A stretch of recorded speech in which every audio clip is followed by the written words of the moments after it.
Hey guys, in this video, since it's come recently to me as a personal issue, I'm going to go over specifically how dangerous is a high blood glucose level. So for me, recently, I've always been kind of a bigger person. Even when I had a six pack, I've always loved sugary foods. When I was like 22 to 24, when I had a six pack, I always loved sugary foods. I went back to my normal self, but the only difference is now I pay the bills, I have a degree, and I've really gotten my life going on a good track. I already took care of my animals before, my dogs, but now I take care of them even better. And we had seven animals total. Three naturally passed away. Or sorry, eight total. Three naturally passed. Four naturally passed away. So now we're down to four. But I take care of my animals a lot better and hold down the fort a lot better for my parents and for myself, and just do better. But we'll get right back into it because that was important to me to go over, that I didn't just go back to who I was for no reason. So sometimes at light night, especially after I smoke some weed, you know what I'm saying? I don't really drink and I don't smoke. I haven't smoked cigarettes in 6 years.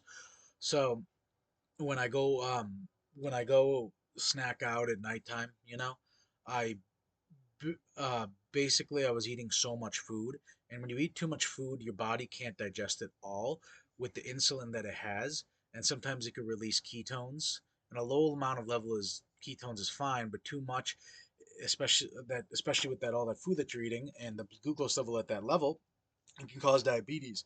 And if you have diabetic ketoacidosis, that's a real problem because if you get a fruity smelling on your breath, then you're going to have to go to the hospital immediately. So certain things that can come with a high glucose level, but that's what causes a high glucose level, is that there's not enough insulin to break it down.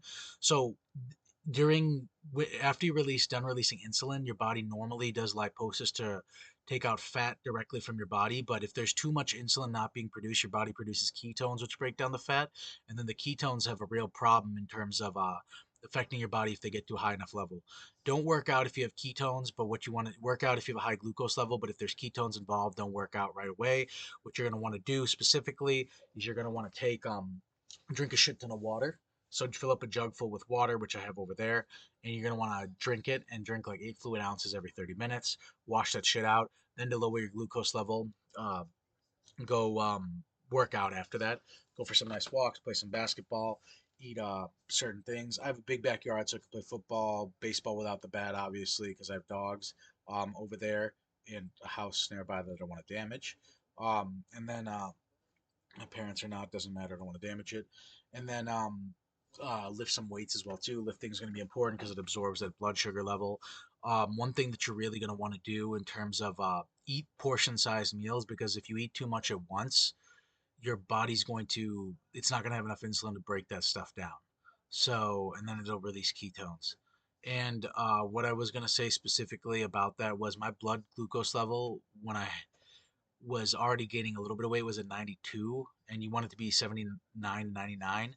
With all that snacking, I was at 255 at a fasting rate, and that's fucking insane.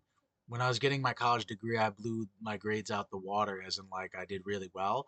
Clearly, I did this exam too well too for the blood test and got A plus plus plus. Holy fucking plus, 255 out of 199. Holy shit.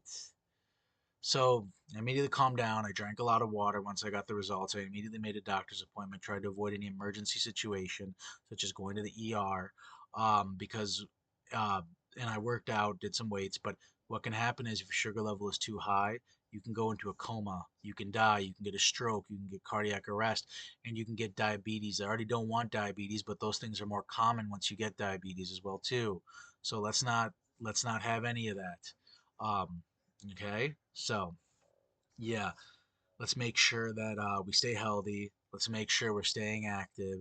Let's make sure we eat accordingly. Portion size it. Give gaps for your body. When the insulin is released, let it break down what it needs to and not overpower itself and feel sluggish from not only having too much food to break down that uses energy, but it going into fat and being heavier and you making yourself slow and lethargic and all that shit. So drink lots of water. It'll dilute the sugar as well too and urinate it out. Have something to absorb the sugar in by doing lifting weights, and then on top of that as well too, let glucagon be released, because when the insulin is done, glucagon will naturally burn fat. So not only is that fat going to cause problems, but and raise the glucose level and need insulin to break it down. If you keep eating like that, but when glucagon is working, it takes care of that fat and prevents those problems from happening as well too. So even amount levels of insulin and glucagon to be released. Okay. We can do this. I can do this. When I had the six pack, I was about 205 pounds, 195 to 205, we'll say. I jumped up to like 235, 225 to 235. Then I went up to 240. Now I'm at 275. Holy fuck.